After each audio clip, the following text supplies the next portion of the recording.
हाय, मी Shruti. Welcome back to my channel. आज मी तुम्हाला सांगणार आहे विंटरमध्ये बेस मेकअप करताना होणाऱ्या कॉमन मिस्टेक्स आणि त्याचे इझी फिक्स. तुमचा जर बेस विंटरमध्ये ड्राय, पॅची आणि केकी होत असेल तर हा व्हिडिओ लास्टपर्यंत नक्की बघा. विंटरमध्ये सगळ्यात मोठी मिस्टेक म्हणजे प्रॉपर स्किन प्रेप मिस करणं.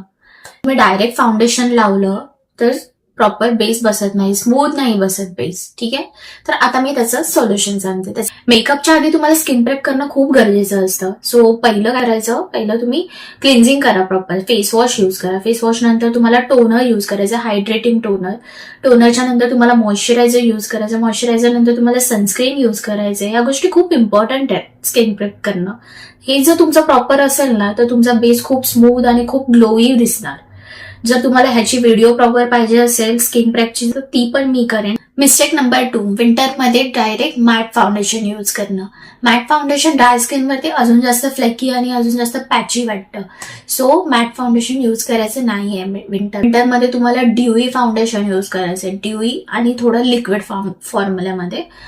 सो ते कसं तुम्हाला फेसवरती एक शाईन पण देतं आणि खूप जास्त ग्लोईंग पण दिसते स्किन, पॅची वगैरे असं नाही. मिस्टेक नंबर 3, जास्त फाउंडेशन यूज करणं. जास्त खूप क्वांटिटी यूज करणं किंवा खूप त्या गोष्टी नाही करायच्या. जेव्हा तुम्ही जास्त फाउंडेशन यूज करता तेव्हा तुमचा बेस ऑटोमॅटिकली केकी होतो आणि तेव्हा स्माइल लाईन्स वगैरे खूप पडतात आणि मग ते एकदम क्रॅकी वगैरे होतं. सो जास्त फाउंडेशन नाही यूज करायचं. फाउंडेशन नेहमी 2 ड्रॉपमध्येच यूज करायचं. 2 किंवा 3 ड्रॉप इनफ आहे. 2 किंवा 3 ड्रॉपमध्ये व्यवस्थित इमल्सिफाय करून व्यवस्थित ब्रशने अप्लाय करायचे किंवा तुम्ही ब्युटी ब्लेंडरने यूज करा. ब्युटी ब्लेंडर एवढं ऍप्लिकेशन व्यवस्थित करणार ते ऑटोमॅटिकली व्यवस्थित ब्लेंड होतं स्किनवरती. ठीक आहे, तर जास्त फाउंडेशन यूज करायचं नाही आहे. 4th mistake, wrong blending technique. इथे मी आता तुम्हाला डायरेक्ट फाउंडेशन अप्लाय करून दाखवते फेसवरती. क्वांटिटी मी बघा खूप कमी घेतली आहे क्वांटिटी. त्यानंतर थोडंसं प्रोडक्टला वॉर्मअप करायचं आहे, म्हणजे ते पूर्ण ब्रशला स्प्रेड झालं पाहिजे. सो हे पूर्ण ब्रशला जेव्हा स्प्रेड होणार तेव्हाच तुमच्या फेसवरती प्रॉपरली ते अप्लाय होणार. एकाच साईडला जर ब्रशला लागलं तर ते व्यवस्थित अप्लाय होणार नाही, पॅची होणार.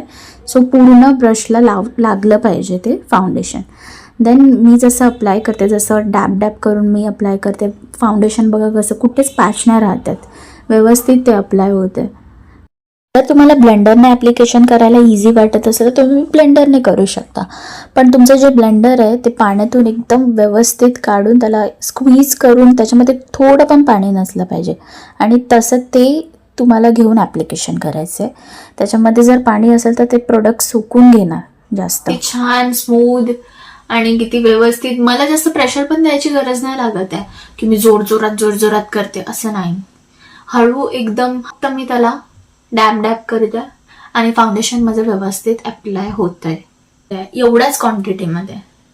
कुठेच तुम्हाला क्रॅक नाही दिसणार किंवा जरा पण पॅची नाही दिसणार किंवा खूप जास्त लावलंय. एकदम इव्हन वाटेल बेस, खूप छान वाटेल. ट्राय करून बघा. सो गाईज, हे होते विंटर बेस मेकअप मिस्टेक्स. तुमच्या कुठल्या जास्त मिस्टेक्स होतात ते मला नक्की कॉमेंटमध्ये सांगा. कुठल्या अजून टॉपिकवरती व्हिडिओज बनले पाहिजे, जसे फाउंडेशन, आपल्या स्किन टाईपचं फाउंडेशन कसं चॉईस करायचं, तर मला प्लीज कॉमेंटमध्ये तुम्ही सांगा. मी नक्की त्याच्यावरती व्हिडिओ बनवेन. आणि त्याचबरोबर व्हिडिओला लाईक करा, शेअर करा व्हिडिओला आणि खूप जास्त प्रेम द्या आणि माझ्या चॅनलला सबस्क्राईब करा. So yes, thank you so much for watching. Bye.